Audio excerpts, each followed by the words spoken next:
Yesterday we talked about the shadow, about the parts of yourself you buried so deeply beneath niceness, agreeableness, and performance that you forgot they were there. But there is a dimension of the shadow that goes even deeper than people-pleasing. Something more specific, more personal, more uncomfortable. Think about the last time you chose something you knew would hurt you. Not accidentally, not out of ignorance. You saw it clearly. You understood what it was. You'd been here before, and you chose it anyway. Maybe it was a person, someone whose patterns you recognized from the first conversation but stayed for anyway. Maybe it was a situation, a job, a dynamic, a relationship that felt uncomfortably familiar in a way you couldn't explain but couldn't resist. Maybe it was simply a feeling, the specific pull toward chaos, intensity, or pain that somehow feels more real than peace ever does. You have been calling this bad luck, or poor judgment, or a weakness you need to fix. Carl Jung had a different name for it, and his answer will change how you see every choice you have ever made. There is a part of you that does not want to be healed, not because you are broken, not because you are self-destructive in any simple sense, but because pain, specific, familiar pain, feels like home.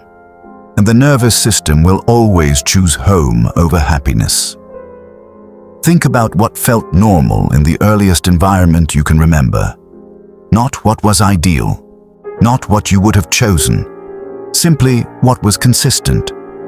If love was inconsistent, arriving sometimes, withdrawing others, then inconsistency became your nervous system's definition of love. And a person who offers you steady, reliable, undramatic love will feel not comforting, but wrong, suspicious, boring, like something is missing.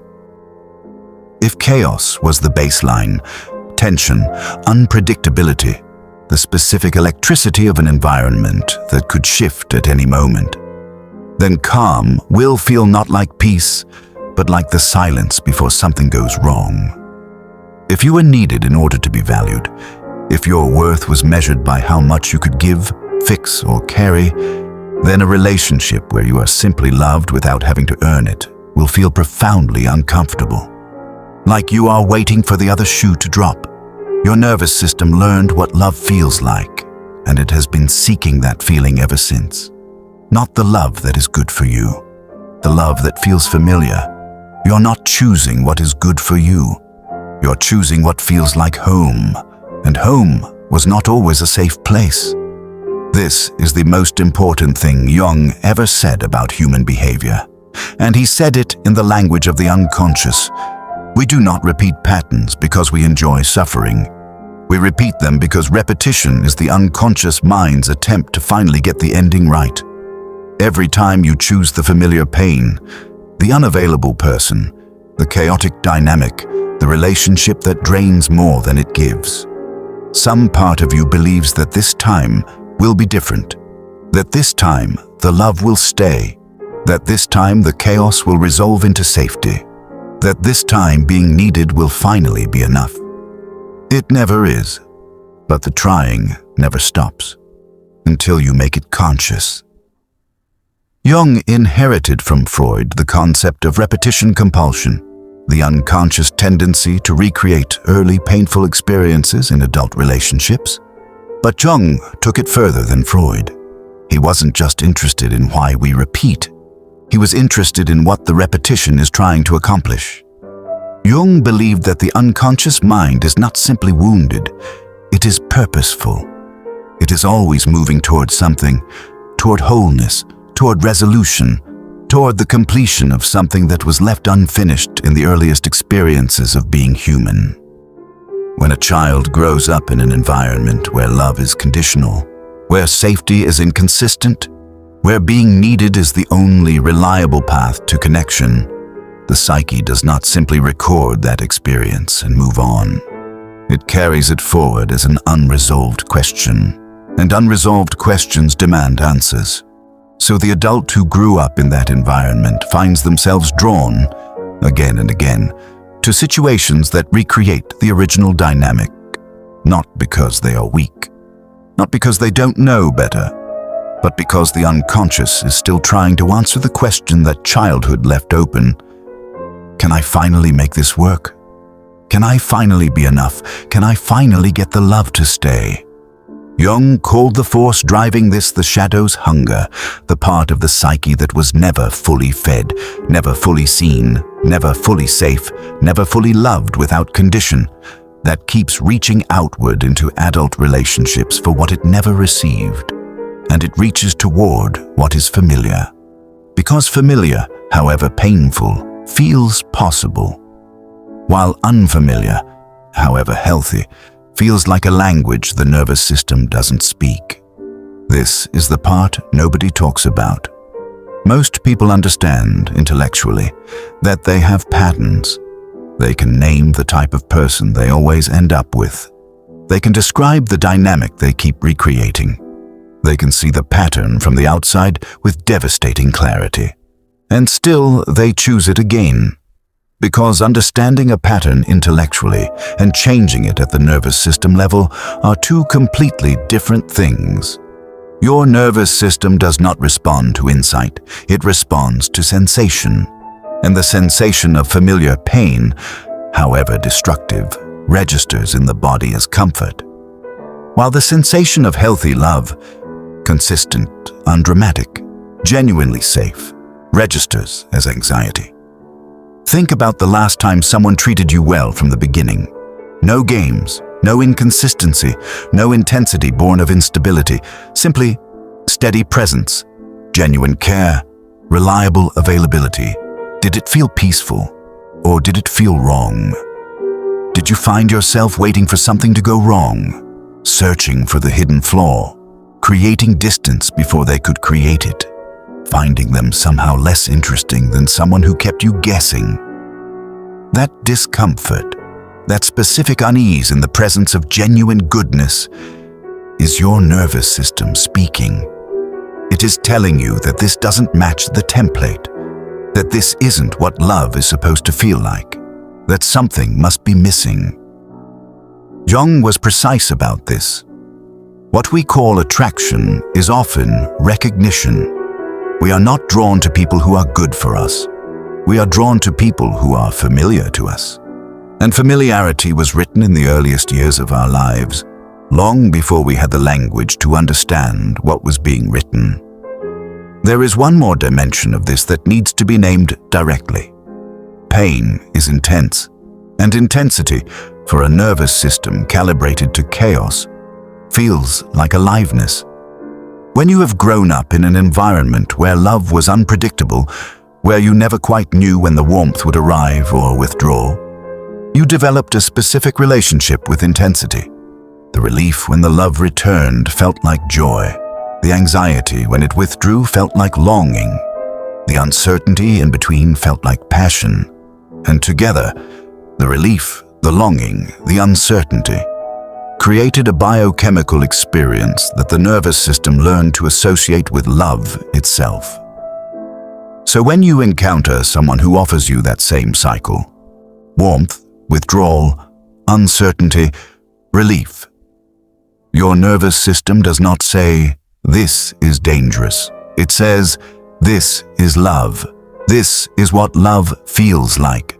And the person who offers you something steady, something without the cycle, without the intensity, without the specific electricity of never quite knowing where you stand, your nervous system does not experience as love at all. It experiences them as flat, as safe in a way that somehow feels like settling. This is not a character flaw. This is a calibration problem. And calibration can be changed, but only if you first understand what calibrated you. If you know someone stuck in a pattern they can't explain, send them this video. Sometimes understanding why is the beginning of choosing differently. Jung's answer to repetition compulsion was not willpower. It was not simply deciding to choose differently. He knew that telling a person to stop choosing familiar pain is like telling someone to stop dreaming.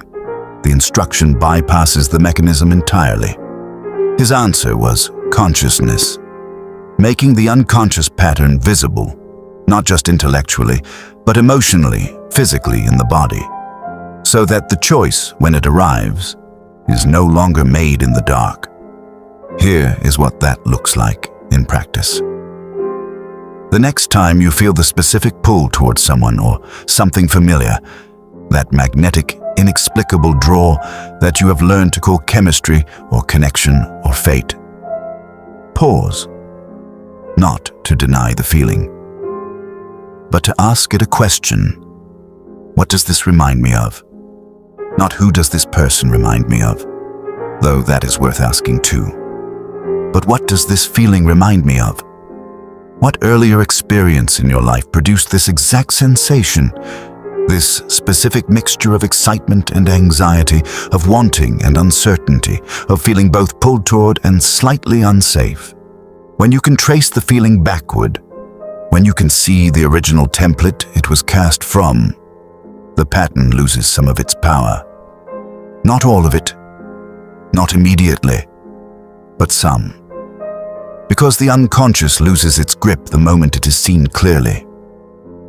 Jung said it plainly, until you make the unconscious conscious, it will direct your life and you will call it fate.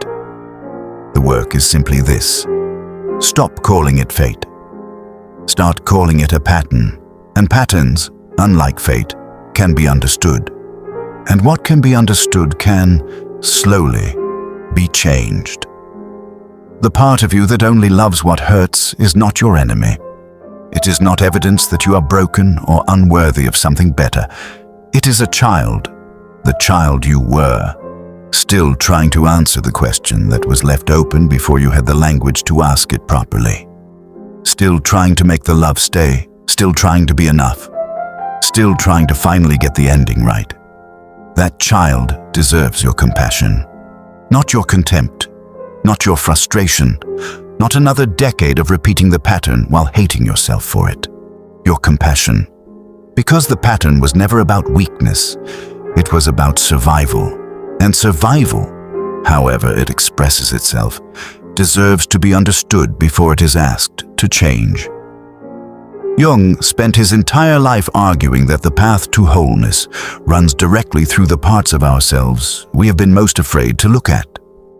Not around them, not above them, not by suppressing them with willpower or positive thinking or the sheer exhaustion of trying to be better.